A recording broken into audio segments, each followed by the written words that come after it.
Everybody, Happy New Year. 2018 is here, going to start out great. This is the year to break out. Business is booming. It's going to stay booming for a while. So this is the time to get out, get off your duff, get out of your chair, get that portfolio out in front of as many possible buyers as you can. But before you do that, just before, let's talk a little bit about what should be in that portfolio. I'm Don Giannatti, lighting-essentials.com and Pro Digital.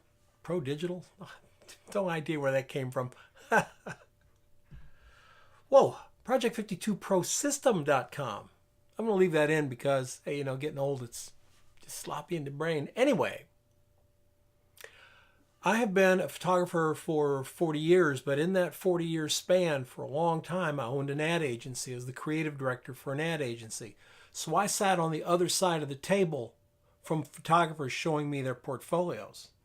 So I'm kind of unique in that position. I don't know too many people who've done it, but my ad agency was the third largest in Phoenix, and we were doing just about $18 million a year.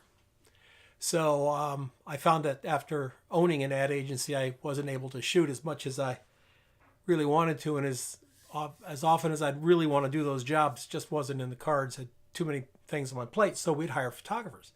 So now I'm in the position of being on the other side, looking at portfolios, where I'm sitting on the opposite side, showing one. Right. So here's kind of how it went. There's 7 things every photographer's portfolio should have. I call it the 7 tenets of a good portfolio, and I'm going to share those with you now. Over on Lighting Essentials, we talk much deeper about these things, but it's really important. I want you to think about them now. 7 tenets a great portfolio should have. Number 1, exceptional images. It goes without saying, exceptional images, images that are really good. Do they have to be the best? Let you in on a little secret. A good photographer with great marketing will do better than a great photographer with good or less than good marketing. Okay? But they got to be good. They got to be good. Look at them. Do they tell a story? Are they cohesive? Are there any mistakes in the pictures that you can see? It's not a matter of making photographs that other people want to see. That's not the point. I don't want you ever to think that you've got to figure out what they want to see and then go and do that. That's a quick trip to the bottom of the barrel. Don't do it. You do your work, but you do it as best you can. It has to be a body of work. That's number 2, a body of work. That means it's not a picture of a plane, a picture of a chicken, a picture of a duck, a picture of a lake, a picture of a strawberry, what you had for lunch yesterday, a pretty girl that you met. It can't, that's just a sloppy mess of pictures. And all of those can be really good, but they don't tell me anything about you because I don't know what you do yet. I see you take pictures of stuff you see. That's not good enough. My daughter does that. My wife does that. A lot of people do that.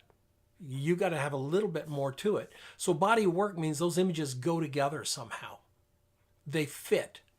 They look at it as a cohesive group of images. A consistent style. Now, style, I've had people actually talk to me and say, Don, my style is this Photoshop action. No, that's a Photoshop action. Do not confuse a Photoshop action with style. Also, do not confuse a Lightroom preset with style, or Nik, or DxO, or any of those other things. Those are tools that help manipulate the image. Your style is everything that goes into the composition, color, lighting, performance, how you pose the people, how you style the food, etc., etc., etc. That's your style. It doesn't have to be totally unique. It has to be unique to you. So you come in and say, well, everything's been done. Yeah, everything's been done. Absolutely. But we still have this group of people, or this photographer's doing this kind of thing, and might look a little bit like that other photographer, but it still looks like his work. Her food photography looks like her food photography. It doesn't look like everybody else's, even though other people may be doing something similar. Body of work, consistent style. within that style, a variety of images. So you've got a style. Do you apply that style to portraiture, headshots, people, fashion, glamour? If you have a compositional style, do you use that style with your landscapes and your food? Or do you have two different styles? Do you have a landscape style and a food style? It's okay. Just have multiple images within that style so that they can see that the style is what they're getting, not necessarily that you can shoot that specific thing. It used to be you could hang a shingle up and say, Don Giannatti, architectural photographer, because I did architectural photography. That still happens to a point these days, but really what's more important, it's not what you shoot, it's how you shoot what you shoot. Style.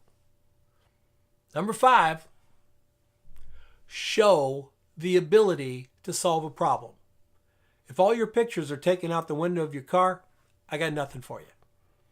If all your pictures are taken when you stumble upon them, I got nothing for you. Because commercial photography and editorial photography and professional photography is all about solving problems. Can you solve problems? Do they have to be big problems? No. 2 people in a photograph relating to each other, that's a problem. You know, a single piece of fruit shot uniquely on a white background, that's a problem. Can you solve a problem visually? Visual solutions to problems. That's what we provide. If you can't show me in your portfolio, you're not going to get a chance to show me on the job either. Show me something I haven't seen before. If you're going to shoot the Horseshoe Bend at up in Page on the Colorado River, show me a way that I've never seen before. Don't show me the same damn shot that I could go to. If you ever Google Horseshoe Bend, Colorado River, and look at the images, you get the impression they're all shot from the same place because they're all shot, from the same place. It's a cliff, and there's a little space where you can shoot it. That's pretty much it.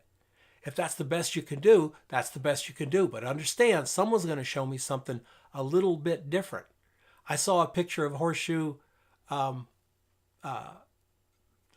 Bend River taken from a totally different angle.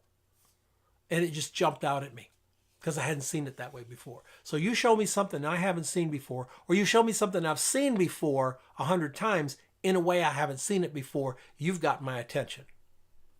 Big time. The last thing is let your personality. This is 7. It's a 7. Let your personality show through. If your personality doesn't come through in your images, in your book, in your portfolio, in your body of work, in your consistent style, if your personality doesn't come through, I'm sorry. That's going to be kind of a negative thing. I want to see who you are. Sometimes you can use Instagram for that, by the way. You can have a very refined portfolio, and you can have a little bit more fun, whimsical experiences, so to speak, on Instagram. If you're a very serious person, you have a very serious portfolio, a very serious Instagram, I'm going to get an idea what it's like to work with you. Okay? If you're fun, same thing. Now, does every image have to have all 7 of these things? No, of course not. Of course not. You can't, But the portfolio has to have 70, 80% of this itself. I was listening to a podcast and talking about the 70-30 rule. If you do 70% right on anything, you're probably going to do pretty well. If you're only wrong 30%. So if you apply that 70-30 to this, you're going to be okay. So make sure that your images at least have a couple of these tenets to each image, and then assemble them, put them together. It's 2018. Get your asses out there and show people your work. Do not tell me, gosh, I'm not getting any jobs because nobody knows who I am. That's your fault, bucko. That's your fault. It's the internet. It's email, for God's sake. It's free.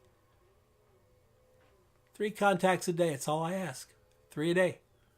For those really ambitious overachievers, 5 a day. Ask the Project 52 Pro system folks if it works. Go ahead. Ask them. They'll let you know. Y'all have a good one. See you next time.